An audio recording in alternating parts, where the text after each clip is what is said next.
In the councils of government, we must guard against the acquisition of unwarranted influence, whether sought or unsought, by the military-industrial complex.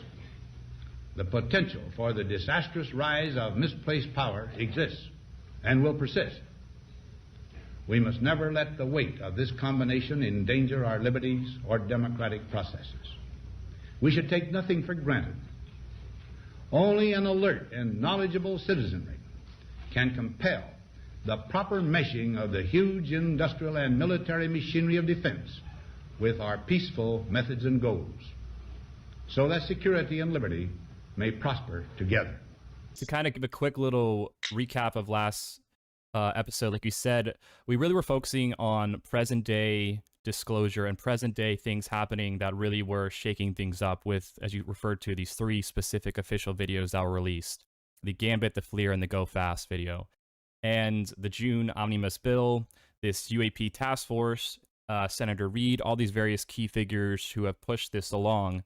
And I think one of the key things that a lot of people in this space would be referred to as ufology, see this. There's a lot of mixed messages. I've seen a lot of YouTube videos coming up now that, like, you know, is this all a psyop? And like anything the government's telling us is going to be completely part of some big narrative and psyop. And like we said, that's definitely part of this. And I do think part of it is maybe they want to control the narrative, but also I think part of this is the dam is breaking, and it's a little bit of just damage control. And so we'll have to see. I think that's kind of more speculation right now. It's hard to know for sure. But what we can, I think, know for sure to help us have a better idea of where we're going is historical context. So historically, this isn't really the first sort of version of an ATIP program. This isn't the first time the government has had some, whether it's classified or unclassified, program dealing with this subject. And it would make sense. Anytime if this was ever very legitimate, you would think they would immediately have some sort of way to investigate this, just part of national security, whatever it is. And so it makes sense. And so really, when you look at the period of World War II and post-World War II is when you start to really see some of these early versions of what we would call like an UAP task force or an ATIP program. And ATIP being access to information and privacy. Yeah. No, actually, no. It's the aerial. That's not it? No, Advanced Aerial Threat Intelligence Program. We got to get on the same page before I act like I know something. It's all good. I put up ATIP and it says access to information and privacy, and I was like, oh, it must be about like UFA That's important too. documents and That's another episode we got to do on privacy. All right, rights. so clarify just in case it got confusing for people. So ATIP, and somebody can fact check me on this, but I'm pretty sure it's like Advanced Aerial Threat Identification Program, and then the UAP Task Force is obviously Unidentified UAP Task Force. So the UAP Task Force was the big umbrella program, from my understanding, and ATIP was a smaller program as part of that. So the big chunk of money went to UAP Task Force, smaller chunks went to these certain break-off programs they're studying. ATIP's the one we know about. There could be other ones, and apparently there are, from what Mellon and Lizondo and various people involved with that. Now, people who are skeptical of them are obviously going to be skeptical of anything they say, but that's what has been said. So essentially, though, historically, this has been something that has been taken a serious notice by the government, and specifically certain branches of the government. And this is where I think, as we talked about last time, it's important to really get into nuance. And are we just talking about the entire government? Are we talking about all the private sectors? Who specifically in the government would be tasked, have classification, have security clearance, and have the know-how and connections to really be involved in these circles? And what you start to find, and this is what a lot of people have said about various things within the intelligence community for a long time, is a lot of times really it is very much a need-to-know basis, and that doesn't necessarily mean that the chief of staff or the cabinet of the president and the president himself might not be in that need-to-know. Now, there's debates within the ufology of what presidents are more briefed in than other ones, and I think that is probably the case. Certain ones probably did, and certain ones didn't. I tend to find that the ones who would seem like they would actually, tell the public more tend to be usually not given as much access, and the ones who kind of are just like, the famous story of Jackie O'Neill from the Honeymooners, Jackie Gleason, from the Honeymooners show or movie being shown by, I believe it was Nixon, and then Reagan. And, like, there's all these famous stories of like Elvis being shown or Jackie Gleason and then being taken to these certain places, and And so you wonder, like, I don't know, were they briefed in at one point and then they kind of blew it and loose lips started sinking ships? Or like, all right, no presidents in general. I don't know. That's all part of this sort of behind the scenes of who gets to know. But there are more objective things we can sort of base our judgments off of, historically speaking. We know specific committees. We can talk about specific events, certain key figures. So really, to kind of kick things off and get things moving along here, I felt a good area to really focus is World War II. And World War II, the two main key things that start kicking off that you start to see are two things. One is this notion of Foo Fighters, which the famous band actually did name themselves off of that real phenomenon during World War II. When you're in this series dogfights, these pilots, just like modern day, Commander Fravers, you could imagine actually being in a dogfight and then seeing something that just looks like this orange. I mean, there's a picture, and basically they're these spherical, glowing orb, orange-looking things while you're in a dogfight, risking your life in the heat of the moment, but then also going like, this is like, what is this? And like, just I couldn't even imagine like how to just grok and take that all in while you're in the middle of some sort of dogfight. But that's what's going on apparently. Many pilots saying that. And then also the other big component is the Nazi bell. And Joseph Farrell, there's a clip we're going to show of him speaking with Richard Dolan. He's someone I really respect and a top researcher in this field. Has been doing it for a long time. He's written many, many books specifically discussing World War II and really dives deep into the Nazis, what they were doing with research and development, and gets into all these nuances, gets into the details, listens, he's listening and reading the testimonies of Nuremberg trial, top Nazi scientists and what they're saying. He's saying, this is specifically what these Nuremberg scientists involved in these programs were saying. And, obviously we won't go too much down the line, but obviously then you have Operation Paperclip. Everyone knows, obviously, Werner von Braun within NASA. It's pretty bizarre and strange, these connections that start to be made between the top rocket scientists and people in the cutting edge research of the, straight up Nazi Third Reich, and then certain elements, upwards of maybe hundreds, maybe thousands, the estimate is it's in the thousands probably of actual legit Nazi scientists then getting involved within our own aeronautics programs. And so there's this weird you start to see there's these weird moving parts to things. It's not just, what's going on, but who really, what are the agendas, who's calling shots, and are there certain elements of this that maybe we just, the power of the possibility of what these guys knew blinded us to then maybe allowing some sort of corrupt, coercive influence as well. And that's tricky to know. That's a little bit more speculation, but we do know, these real scientists were involved, early on. So the first thing I could get into is what specifically are we referring to? What were they doing? What's the bee's knees all about? And the Nazi bell is the big thing that Farrell wants to discuss. So before we play that clip, is there anything you want to tag on to that that sticks out to you? Just clarifying Operation Paperclip, which was after World War II. There were a lot of top scientists, like a lot of people were put on trial for sure, but the whole, as it goes, a lot of people were given safe haven even throughout South America. I know I heard in Argentina, Chile, and they were spread out, but probably accessed in those locations as well, as travel was just a lot more common, becoming a lot more common. Having a top scientist somewhere down in South America wasn't inaccessible anymore, so you could still utilize what they were working on during World War II. And I do just want to say that, when I'm looking at the advancement of technology, where we're going with it, I often talk about this overarching thing that's called the transhuman agenda. But a lot that we know about with medicine comes from war. There were a lot of discoveries of how, trauma resolution with somebody who just lost a limb, what kind of drug interactions work, antibiotics, blood transfusions. I think that was World War I. And there was a lot of this going on. And then there was a lot of experimentation. And you hear about in some of the Nazi camps, as well as over in Japan, that there was a lot of experimentation, human experimentation, sewing this part on to another person, animal hybrid types of things like that. And we just hear that and we're like, ooh, creepy. That's super weird.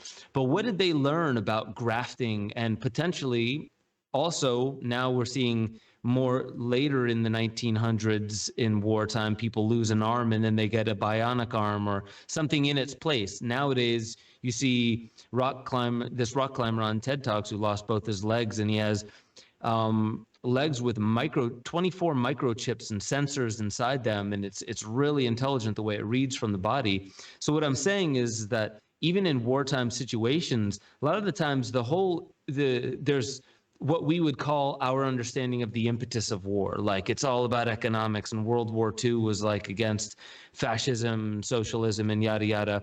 And a lot of it, when you see that it was funded by singular sources, both sides funding by singular sources, there's a lot of mechanical engineering that comes up during wartime as well. You have people in this urgency mode that they're pushed to be clever, creative, and they're creating things. So I'm really interested to hear what you have lined up for us, especially around World War II, because my thoughts were a lot of these wars also had underlying agendas of figuring out how robotics can be applied to humans, because cybernetics was already written right around that time. So yeah, super excited. At that time period, it's so bizarre because essentially, they were given and they kind of talk about this as part of, just this idea of the labor force, basically millions of slaves, as a labor force, and they had no bar. I mean, Rogan talked about this. I'm blanking on the woman. She has an amazing book all about this. I believe it's Maria. But she talked all about this. But essentially, they had no barrier. I mean, this was mad science taken to the nth degree. There was nothing holding back, not from, electromagnetics. It didn't matter what it was. So, if you can imagine, if we're keeping this sort of just in the lane of aerodynamics and electrogravitics and the things we're talking about of flight propulsion, they were pushing the limits in whatever the way they could. And we'll talk about this. That meant, if German scientists died in the process of trying to create these and make these devices and crafts, they did, and that was just part of the process. And so let me pull up this clip and play. This is Farrell with Richard Joel, and just a key component of him talking about specifically what was the Nazi Bell, this famous craft that the Nazis were designing. The Bell is very famous, infamous. It's almost legend, because as far as I know, all the information about it came out, correct me if I'm wrong, after the war during some trials in Eastern Europe against Nazi war crimes. And locals, I believe in Czechoslovakia, talked about this experiment, and it was called Die Glock, the Bell. And it involved, as Nick Cook wrote about way back in, I think 2002, that book was, it involved like rotating mercury, and it created a kind of a plasma field, if I'm not mistaken. And the effects of it were, well, what were the effects? That's the interesting thing. It was deadly, and it might have had some kind of, people have argued, some kind of field propulsion effect. But I've never been clear on this. All right. The Bell story is coming out of an affidavit that was sworn out by an SS general that was tried by a post-war war crimes trial in Poland. His name was Jakob Sporenberg. And all of the details about the Bell are coming out of this affidavit. And the details themselves are both very specific and at the same time very ambiguous. And this is where the reverse engineering part comes in. But basically the details are that this device was about 15 feet wide, maybe 15 to 18 feet tall. It was kind of bell-shaped. There are indications that this was kind of a ceramic covering of some sort. On the inside of this device, Sporenberg said that they had two counter-rotating drums. Now, he does not say whether or not these drums were nested one inside the other or stacked one on top of the other. In my view, so counter-rotating, one going this way and one going the other this going way. the other way. Right. Now, inside of these counter-rotating drums, they put a serum, which was codenamed Serum 525, which he described again as being a heavy, cherry red, maroon-like substance that was very, very heavy. And again. Okay, so as he's saying there, he's describing how the craft actually worked and what it looked like. And once again, Dolan and Farrell get much more into the nuance of the backstory of where this information is coming from. But this essentially was from a Polish war crimes trial. A high-ranking member of the Nazi, I believe he was involved in the sciences, discussing what he saw at this facility where they were doing these types of testing. So as you can start to see, though, is they were using, and then he theorizes what specifically was in there. He says they had massive amounts of thorium, and this might have been some sort of mercury isotope that turned it red. And so that's more speculation. But bottom line is they were doing this. They were using massive amounts of electricity, and he'll tap into this a little bit more, but shocking this counter-rotating craft, and in the center had some sort of mixture of mercury and other things that they then were trying to create some sort of anti-gravitic effect. Now, he'll get more into this, but essentially this was very, very early and very primitive. So this isn't, what you expect to think, like when you think of the Vril Society and the Hanubin. He'll get into it. I'm pronouncing it, I think, improperly. But bottom line is, this wasn't like something we see modern day and what you kind of think of that's flying around doing right-angle turns, 10 to 15,000 mile an hour craft, like extremely fast. But it shows they did have some early, interest, and we're doing some serious research into this. And it doesn't mean, and I think he touched on this, that it may possibly get better and more advanced. But this is just key to show you what is the bell, what specifically are we referring to, and how early this kind of R&D into this type of stuff begins. That's interesting. As you're talking about shocking this thing, this counter-rotating craft, you're saying, with something at the middle, in like the middle, basically the engine of the craft. Yeah, it has these counter-rotating, I believe, magnets. He said that then have some sort of substance in the middle. And so, where do they get that idea, though? Where is that coming from? That's where you start to then think, is this purely all original, or is this some sort of reverse engineering occurring? Yeah, well, there's two things I want to say about that, and one is in 2020, I believe it might have been May, but it might have been March of 2020. I remember there was this thing coming out where this like nearly a centuries old paradox in science was solved inadvertently.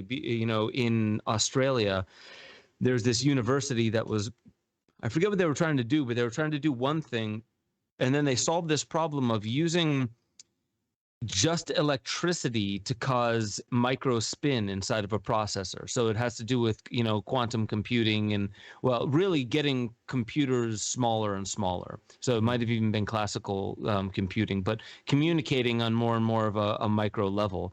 And taking out the magnetism of it, they found a way to do it with just electricity, which means you could target a single thing and not affect, like magnetism is a field, electricity you can target and isolate a little bit more. So what makes me think of that is if what you're talking about was super craft or like rudimentary, kind of elementary in that day, where have they come since then?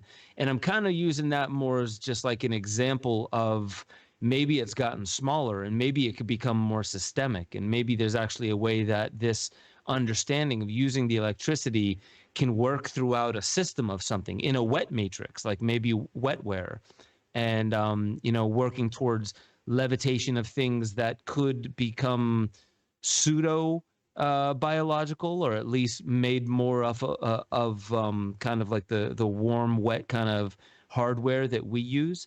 Right. So yeah, you start to see the implications of if you start to extrapolate these kind of things, where now we're already talking brain neural interfaces.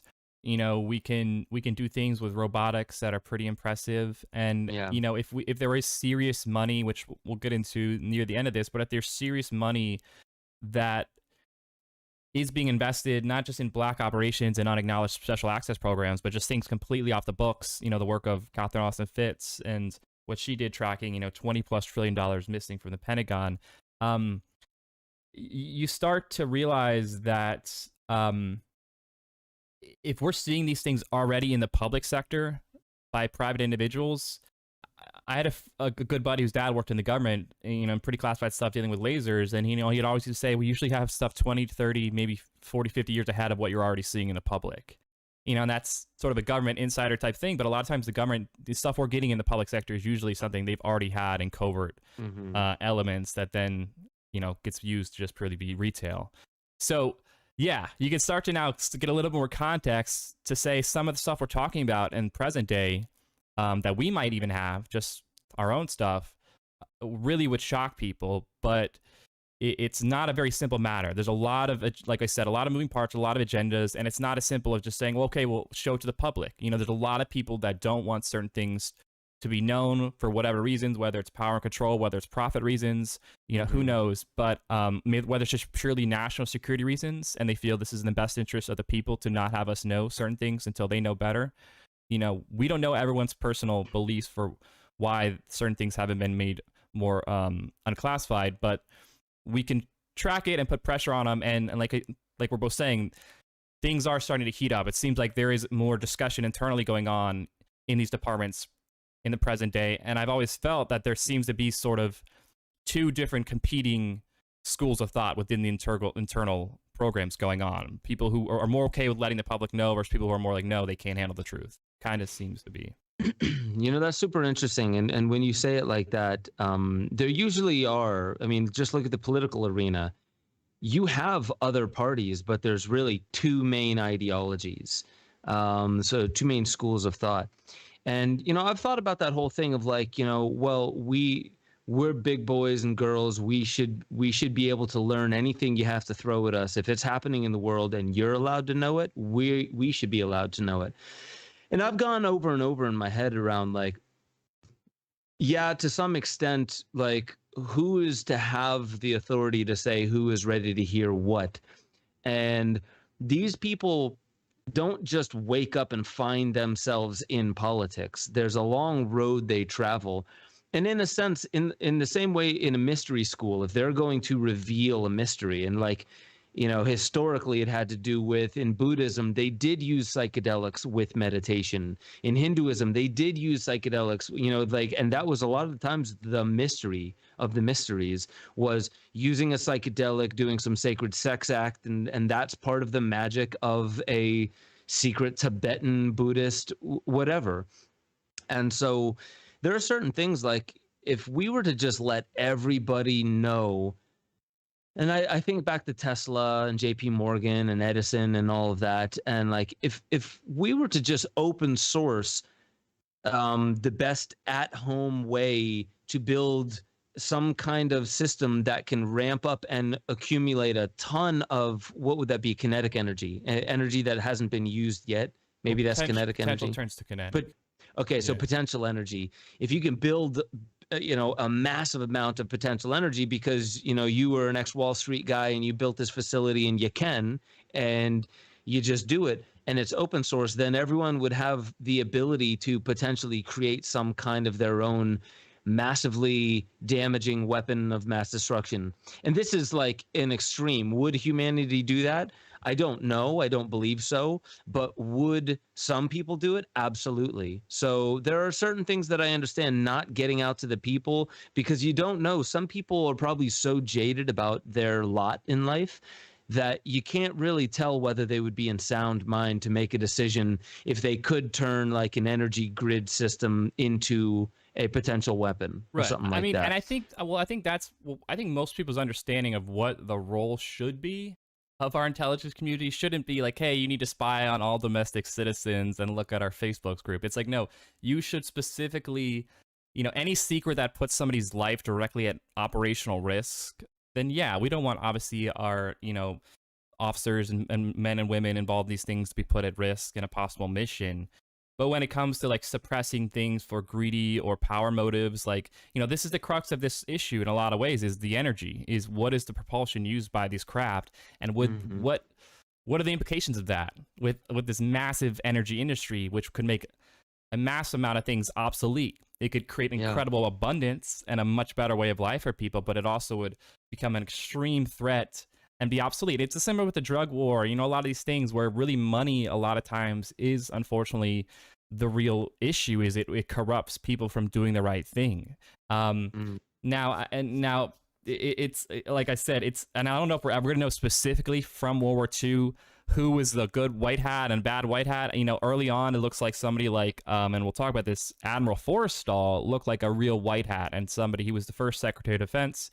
He was a Secretary of the Navy, and he really was somebody who seemed to be like somebody who was trying to do the right thing and bring this out, and was for justice and for letting the people know more. And, you know, there's a really, really, really sketchy...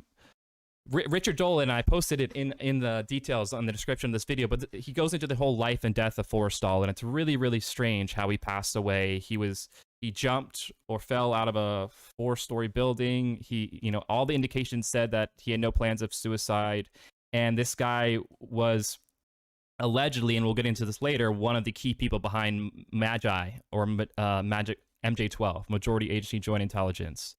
So, there's some weird things, and this is where you get into like, okay, like, you know,